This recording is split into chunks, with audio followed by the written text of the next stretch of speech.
We got history. Got me feeling the nostalgia when you look at me. Assalamualaikum warahmatullahi wabarakatuh.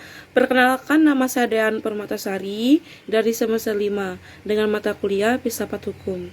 Di sini saya akan menjelaskan sejarah perkembangan filsafat yang terdiri dari yang pertama sejarah filsafat timur, yang kedua sejarah filsafat Islam, dan yang terakhir sejarah filsafat barat. Memahami filsafat tidaklah tuntas dan tidak akan pernah tuntas tanpa mengetahui latar belakang filsafat itu sendiri. Dalam perkembangannya, filsafat sebenarnya dibedakan atas filsafat timur yang terdiri dari filsafat India, filsafat Islam, dan filsafat Cina, dan filsafat barat yang meliputi filsafat Yunani. Terlebih dahulu saya akan menjelaskan tentang sejarah filsafat timur. Filsafat timur merujuk pada 3 bagian besar perkembangan filsafat dalam peradaban dunia, yaitu filsafat India atau Hindu, Cina, dan negara-negara Islam. Saya akan membahas tentang filsafat India terlebih dahulu. India dipandang sebagai salah satu tonggak peradaban tertua di dunia yang ditandai dengan dikemukakannya situs di sekitar lembah Sungai Indus. Imigrasi besar-besaran yang dilakukan suku bangsa Arya dari utara India yang masuk ke lembah Sungai Indus antara 1700 sampai 1400 Masehi menandai suatu perubahan penting dalam sejarah filsafat India.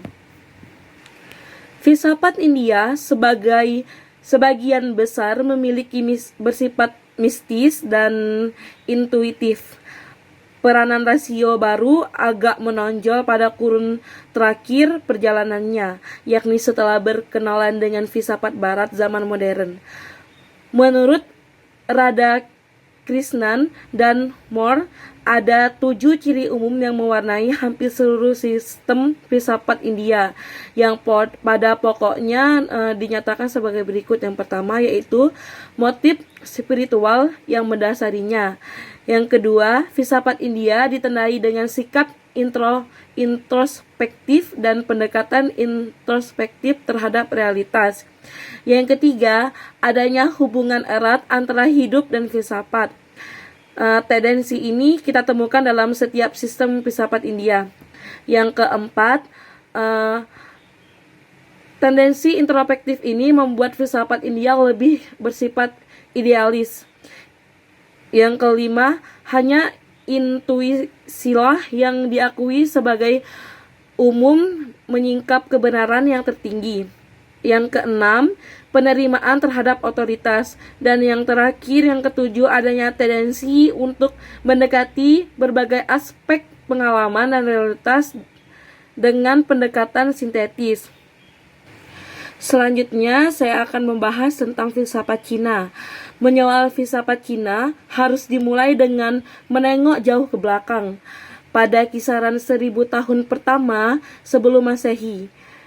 Pada awal abad ke-8 sampai dengan abad ke-5 sebelum Masehi, kerangka dominan yang dicetus dalam masyarakat Cina yaitu berpusat pada 5 anasir alam seperti api, kayu, air, logam, dan bumi.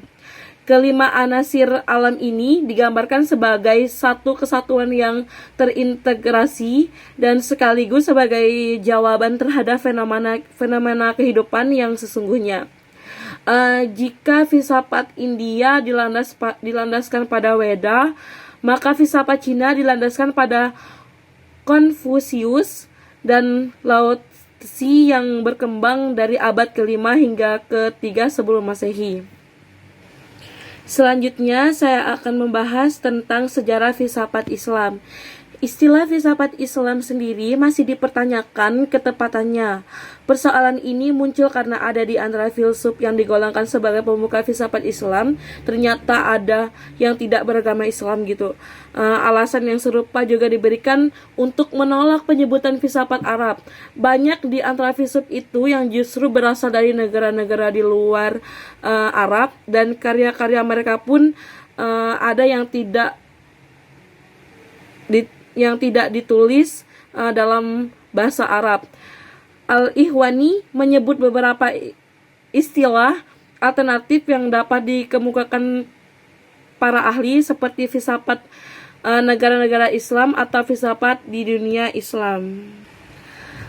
Terlepas dari perbenturan antara filsafat Yunani dan filsafat Islam yang disandarkan pada pendekatan sejarah, filsafat Islam dalam perkembangannya sangat menekankan pada masalah-masalah berdasar manusia seperti Tuhan, alam, dan manusia. Filsafat Islam memberikan pandangan yang terperinci tentang semua itu dengan bias terhadap lingkungan dan kondisi di sekelilingnya dengan mengkombinasikan pendekatan filsafat timur dan barat. Oleh karena itu, Islam dapat dikatakan dengan bercirikan yang pertama, religius spiritual yang menekankan pada prinsip-prinsip agama dan bertumpu pada roh.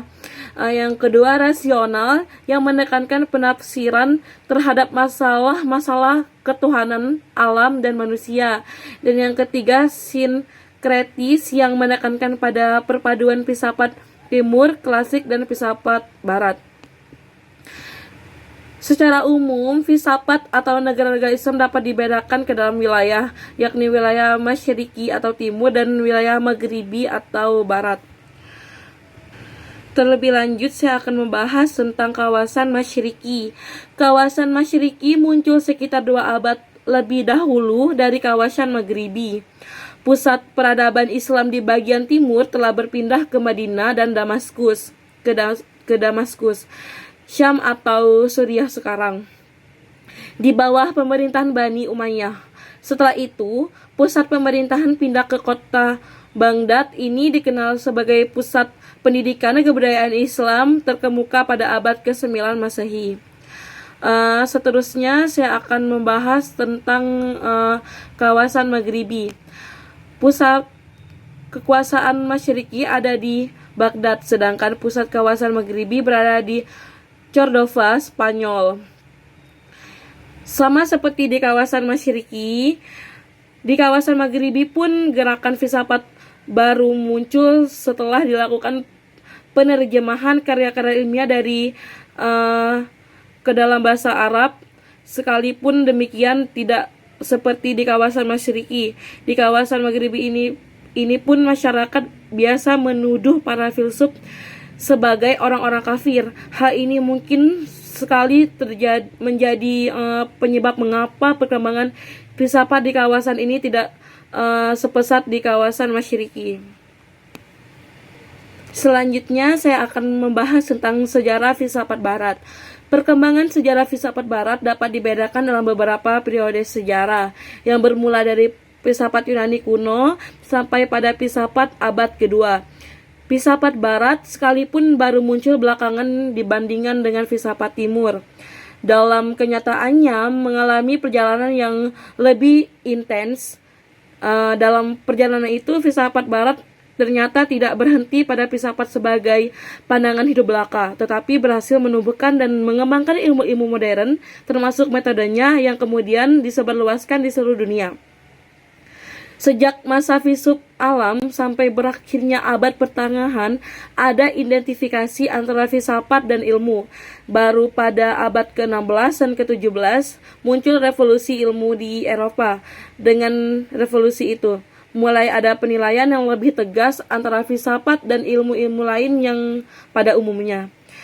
Pada zaman kuno, fokus pembicaraan pada filsafat barat adalah tentang alam atau makrokosmos. Dengan demikian, sejarah filsafat barat dibedakan dalam periode-periode sebagai berikut. Yang pertama, zaman kuno, yaitu zaman Prasokrates, zaman keemasan Yunani, zaman Helenisme, zaman patristik. Yang kedua, abad pertengahan. Yang ketiga, zaman modern, zaman Renaissance, zaman Barok, dan zaman Pajar Budi, dan yang terakhir zaman Romantik. Terus ada zaman sekarang. Pada filsafat abad ke-19, yaitu positivisme, marxisme, pragmatisme. Terus ada filsafat abad ke-20 yaitu neokantianisme, fenomenologi, eksistensialisme, strukturalisme. Pokok-pokok pikiran filsafat barat. Adapun pokok-pokok pikiran dalam filsafat barat ini dibedakan atas zaman kuno, abad pertengahan, zaman modern, dan zaman postmodernis. Baiklah, hanya itu saja materi yang dapat saya bahas di bab 3 tentang sejarah perkembangan filsafat. Sekian dan terima kasih. Wassalamualaikum warahmatullahi wabarakatuh.